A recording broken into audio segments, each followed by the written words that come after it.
শেখ হাসিনার যে বক্তব্যটি যে আমি এই মরে গেলেও আমি বঙ্গবন্ধুর কন্যা দেশ বিক্রি করব না, তো দেশ বিক্রি করব না, আমি ভারতের সাথে যা কিছু করেছি বাংলাদেশের স্বার্থে করেছি। এখন এগুলো তো একটা একটা করে প্রকাশিত হচ্ছে। ভারতের সাথে যে চুক্তি, ট্রানজিট চুক্তি, ভারত আমাদের কাছ থেকে কয় টাকার ট্রানজিট পাইতো এখন বের করেন বলেন।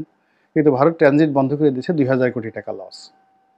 তো আপনি যদি দেখাতে পারতেন যে ভারতে ২,০০০ কোটি টাকা লস গেছে আর আমরা ভারতের ট্রানজিট বন্ধ করে দিয়েছি, আমরা ভারতে ৪,০০০ কোটি টাকা লস করতে পেরেছি, তাহলে আপনি শেখ হাসিনাকে দায়ী করতে পারতেন।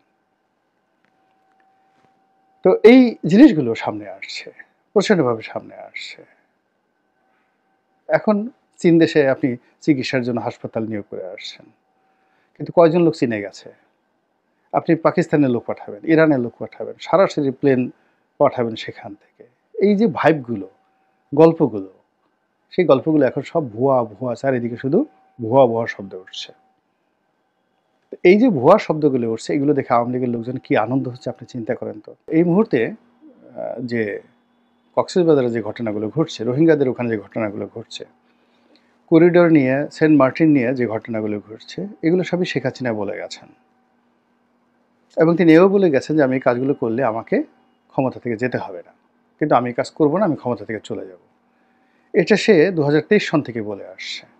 ২০২৩ সন থেকে বলে আসছে। তো সেই ঘটনাগুলি এখন ঘটতে চলেছে এবং সারা বাংলাদেশ এখন আলোচনা করছে, সমালোচনা করছে, আর কয়দিন পরে বিক্ষোভের রাস্তায় নেমে পড়বে। অনেকগুলো কারণ আছে যে তিনি যে কাজগুলো করেছেন এই সময়টাতে, যেমন দেখেন আদানির সাথে বিদ্যুৎ চুক্তি হয়েছে, আমরা সবাই গালাগাল করেছি। এখন এই সরকার বলতে বাধ্য হচ্ছে যে না, ওইটা সঠিক আছে। আমরা রিজার্ভ পুরো খেয়ে ফেলেছে, শেখ হাসিনা রিজার্ভ দিয়ে দেশ চলবে না, খুব খারাপ। এখন এই সরকারের লোকজন বলছে ইকোনমি যত খারাপ মনে করা হচ্ছিল তত খারাপ না, ইকোনমি ভালো আছে, রিজার্ভ ভালো আছে, সব কিছুই ঠিকঠাক আছে, ঠিকঠাক রেখে গেছে। তাহলে বলেন তো শেখ হাসিনা একটু যদি রবীন্দ্রসঙ্গীত গায়, আমারও পরানো যাহা চায়, আপনি তাকে বকা দিতে পারবেন বলেন? সে যে তু চিজ বড়ি হ্যায় মাস্ত মাস্ত, এই যে কথাগুলো সে গানগুলো গাচ্ছে মনের আনন্দে, কেন গান গাচ্ছে? বিকজ এই সময়টিতে এসে এখনো পর্যন্ত পদ্মা সেতুতে যে দুর্নীতি হয়েছে, মেট্রো রেলের দুর্নীতি হয়েছে, আপনি পদ্মা সেতুতে যাচ্ছেন, মেট্রো রেলে দুর্নীতি হচ্ছে, তারপরে রূপপুর পারমাণবিক কেন্দ্র থেকে মানে ১,১০,০০০ কোটি টাকার প্রকল্প থেকে শেখ হাসিনা তার পরিবার ৭০,০০০ কোটি টাকা চুরি করে নিয়ে গেছে। এই কথা তো আমরা বলেছি, কিন্তু কই? এগুলো প্রমাণ লাগবে না? এগুলো বিশ্বাস করতে হবে না? কিন্তু এগুলো তো আমরা এখন প্রমাণ দিতে পারছি না। বরং উল্টো পদ্মা সেতু দিয়ে যাচ্ছি, মেট্রো রেল চলছে, এক্সপ্রেসওয়েতে যখন প্রতিদিন লাখ লাখ মানুষ যাচ্ছে, গাড়ি যাচ্ছে। আপনি দেখেন তো কুড়িল বিশ্ব রোড থেকে শুরু করে এসে যখন আপনি মগবাজারে এসে এক্সপ্রেসওয়েতে নামেন গাড়িতে করে, আল্লাহর রাস্তে বলেন তো, খোদার কসম করে বলেন, আপনি কি তখন ডক্টর ইউনূসের কথা মনে করেন, বেগম খালেদা জিয়ার কথা মনে করেন, তারেক জিয়ার কথা মনে করেন, না শেখ হাসিনার কথা মনে করেন? একবার একটু চিন্তা করেন তো। আপনি যখন মেট্রো রেলে বসেন, মেট্রো রেলে বসে কি আপনি হিলারি ক্লিন্টনের কথা চিন্তা করেন, বারাক ওবামার কথা চিন্তা করেন, বা ডক্টর ইউনূসের যে স্বাস্থ্য উপদেষ্টা নূরজাহান বেগম, অথবা তার যে ব্যক্তিগত সচিব আছেন, আরেক সুন্দরী মহিলা আছেন, ভদ্রমহিলা, তো ওনার কথা কি আপনার মনে হয়, বা ওনার প্রেস সচিবের কথা মনে হয়, নাকি শেখ হাসিনার কথা মনে হয়? আপনি একটু চিন্তা করেন অবস্থা। ভীষণ রকম আনন্দ হচ্ছে যে এই মানুষগুলো দুদিন আগে সরকারের প্রশংসায় পঞ্চমুখ ছিল, যে মানুষগুলো এই ছাত্র জনতার জন্য যাকে বলা হয়, যাকে বলে তাদের হৃদয় মন সবকিছু খুলে দিত, এখন তারা তাদের অনেকের প্রতি এতটা রাগ যে পারলে ৩২টা দাঁত খুলে দেবে থাপড়াইয়া। এরপরে অনেক পণ্ডিত ব্যক্তি, অনেক পণ্ডিত ব্যক্তি, যেমন ফরহাদ মাজহার, তারপরে আপনার ধরুন আসিফ নজরুল, এখন এই সমস্ত মানুষের যে একটা ভাইব ছিল সারা বাংলাদেশে জুলাই আগস্টের আগে পরে, এখন কোন অবস্থাতে আছে আপনি গিয়ে দেখেন তো, তাদের প্রাইভেট সেফটি অ্যান্ড সিকিউরিটি কি আগের মতো আছে? তো সব মিলিয়ে এই যে একটা অবস্থা তৈরি হয়েছে, সেই অবস্থার কারণে দাঁত বের করে কিলবিল করে আওয়ামী লীগের লোকজন হাসার সুযোগ পেয়েছে। আর আরো অনেক মানুষের মতো আমরা যারা এই সামাজিক মাধ্যম ব্যবহার করে, গণমাধ্যমে লিখে জনমত তৈরি করেছিলাম শেখ হাসিনার বিরুদ্ধে, আর এদেরকে আমরা আবাবিল পাখি হিসেবে গ্রহণ করেছিলাম, বুঝতে পারছেন আমাদের অবস্থা কতটা নাজুক অবস্থায় পৌঁছে গেছে। বর্তমান ছাত্র এবং সমন্বয়ক তাদেরকে সমালোচনা করেছেন যে এদের বিরুদ্ধে যে দুর্নীতির অভিযোগ এসেছে, এরা যেভাবে সচিবালয়ে যাচ্ছে, যেভাবে ডিসি নিয়োগ থেকে শুরু করে বদলি, বাণিজ্য, তদবির, টেন্ডার বাণিজ্য থেকে শুরু করে নানা রকম ঘুষ, দুর্নীতি, অনিয়ম, দখলবাজি এবং আমাদের এই ব্যবসায়ীদের, দুর্নীতিবাজ ব্যবসায়ীদের হাতিয়ার রূপে তারা ইতিমধ্যে যে সকল অপকর্ম করেছে এবং যে সকল ছবি আসছে এবং তারা যেভাবে ধড়িবাজ ব্যবসায়ীদের খপ্পরে পড়ে গেছেন, এই বিষয়গুলো নিয়ে রুহুল কবির রিজভী সাহেব সমালোচনা করছিলেন যে এরকম যদি হয় তাহলে বিপ্লব হলো কেন। আর এই যে ছাত্ররা যে কাজকর্মগুলো করছে এর সাথে পাল্লা দিয়ে তো অন্যরাও করবে। এর কারণ হলো মন্দ কাজ এটা জ্যামিতিক হারে বাড়তে থাকে। এর কারণ হলো যে এই কাজগুলো তো ছাত্রলীগ করেনি। ছাত্রলীগ ক্যাম্পাসে মাস্তানি করেছে, নীলক্ষেতে চাঁদাবাজি করেছে, তারপরে অন্য অন্য এলাকাতে চাঁদাবাজি করেছে, ফুটপাতে চাঁদাবাজি করেছে, কিন্তু সচিবালয়ে ছাত্রলীগ ঢুকে মাস্তানি করেছে এই ঘটনা তো আমরা শুনিনি কখনো।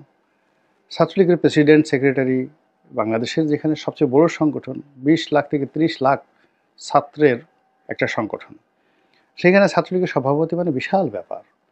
তো তাকে তো তখন কোনো গ্রুপ অফ কোম্পানি যেটা গাড়ি দেয়নি উপহার, কিংবা সাদ্দামের বিকাশে কেউ তো, বা রব্বানির বিকাশে কেউ 50,000 টাকা দিয়েছে, এরকম ঘটনা তো আমরা শুনিনি কখনো। তারা চাঁদাবাজি করেছে, সব কিছু করেছে, টেন্ডারবাজি করেছে, এটা অস্বীকার করার উপায় নেই। কিন্তু এখন যে কাজগুলো হচ্ছে এটা তো খুবই ম্যাটিকুলাস, একেবারে সিস্টেমেটিক ওয়েতে। একটা ছাত্র সে গিয়ে একজন ডিসি লেভেলের কর্মকর্তাকে তদবির করছেন বদলি করার জন্য, এবং এটা হচ্ছে। আর একজন ডিসি তাকে টাকা দিচ্ছে যে তুমি এটা করাই দাও। এরপর ব্ল্যাঙ্ক চেক হচ্ছে, সেখানে কত কোটি টাকার একটা চেকের কথা উঠলো, এবং এর সাথে একেবারে সচিব পর্যায়ের কর্মকর্তাদের দুর্নীতির সংযোগ আসছে। এটা তো শেখ হাসিনার জমানাতে হয়নি। এটাই রুহুল কবির রিজভী সাহেব বলার চেষ্টা করেছেন। এবং এখন আমি তার সঙ্গে যদি আরও কিছু যোগ করি, যে শেখ হাসিনার খুশির অনেকগুলো কারণ আছে। বা যখন সব জায়গাতে গিয়ে দেখে যে পুলিশ কাজ করছে না, তারপরে কোর্ট কাছারিগুলোতে যে যার মতো করে মারধর কাটাকাটি ইচ্ছা মতো করছে, তখন কি আপনার মনে হয় না যে না এসে একটা শক্ত শাসক থাকলে ভালো হতো? এইগুলোকে আসলে প্যাদানি দেওয়া দরকার, এগুলোর পদের উপর বাড়ি দেওয়া দরকার। কিছু লোক আমাদের সমাজে এমন বাড়াবাড়ি করছে এখন এই সমাজেতে এসে, আপনাকে মনে হচ্ছে না যে এদেরকে আসলে দুধ কলা দেওয়া উচিত না, এদেরকে আসলে পশ্চাৎ দেশে বাড়ি দেওয়া উচিত? তো টেকনাফ থেকে তেঁতুলিয়া পর্যন্ত প্রতিদিন লক্ষ লক্ষ ঘটনা ঘটছে, যে ঘটনায় মানুষ শেখ হাসিনাকে স্মরণ করতে বাধ্য হচ্ছে। একেবারে দেখা গেল গ্রামের একেবারে সাধারণ একটা ছেলে এসে যে জুলুম অত্যাচার করতেছে, দোকান বন্ধ করে দিচ্ছে, আগুন ধরায় দিচ্ছে, শিক্ষককে পদত্যাগ করাচ্ছে, কলেজ স্কুল কলেজের লেখাপড়া সব শেষ, ড্যাম, সব কিছু মানে কি সে কীভাবে চলছে, পুরো রাস্তা দখল করে যেখানে সেখানে ব্লক হচ্ছে, যেখানে সেখানে অবরোধ হচ্ছে, মানে ব্যাটারি রিক্সা চালক তাদের ভয়ে মানে কি বলবো, মানে থরথর করে পুলিশের বড় বড় কর্তারা কাঁপছে, গার্মেন্টসের কর্মীরা রাস্তায় নেমে তারা পুলিশ আর্মির একজন ব্রিগেডিয়ারের গাড়ি পুড়িয়ে দিচ্ছে। তো এই যে ঘটনাগুলো, এগুলো দেখার সাথে সাথে প্রতি মুহূর্তে আপনার কার কথা মনে হচ্ছে? আপনার কি ডক্টর মোহাম্মদ ইউনূসের কথা মনে হচ্ছে? আসিফ নজরুলের কথা মনে হচ্ছে? নাহিদের কথা, সার্জিসের কথা মনে হচ্ছে? নাকি শেখ হাসিনার কথা মনে হচ্ছে? আর এটা আপনার এই যে মনের যে কথাগুলো, এটা যদি শেখ হাসিনা টের পেয়ে যায় যে তাকে কেউ স্মরণ করছে, সে কি খুশিতে একটু লাখ পাবে না? পিয়ার কিয়া তো ডরনা কিয়া। তো উনি ওইবার তো বলছে তু সিজ বড়ি এক মাস মাস। আমার তো মনে হয় নেক্সট বার উনি ভিডিওতে যখন কথা বলবেন, তো পিয়ার কিয়া তো ডরনা কিয়া, আমি তো বাংলাদেশকে ভালোবেসেছি, বাংলাদেশকে পেয়ার করেছি, তো এত ভয় কিসের, ডর কিসের? এইভাবে তিনি গান শোনাবেন, হিন্দি গান শোনাবেন, গেল ওনার কথা। এরপর আসি আওয়ামী লীগের গড়াগড়ি। আওয়ামী লীগ তো আছে, 1% আওয়ামী লীগও দেশ ছেড়ে যায়নি, 99.99% আওয়ামী লীগের লোকজন এখন আছে, হায়েস্ট 10% লোক বাস্তুচ্যুত হয়েছে, এলাকা ছেড়ে অন্য এলাকায় গিয়েছে, আর বাকিরা সবই এলাকাতে আছে। তারা বসে বসে তামসা দেখছে, মুচকি মুচকি হাসছে, এবং তুলনা করছে যে না এ আমাদের যুগে তো এই জিনিসগুলো হতো বা হতো না। তারা নিজেরা চিন্তা করছে, প্রথমে তারা খুব ভয়ে ছিল, আতঙ্কে ছিল, এখন তারা দেখতেছে যে মাই গড,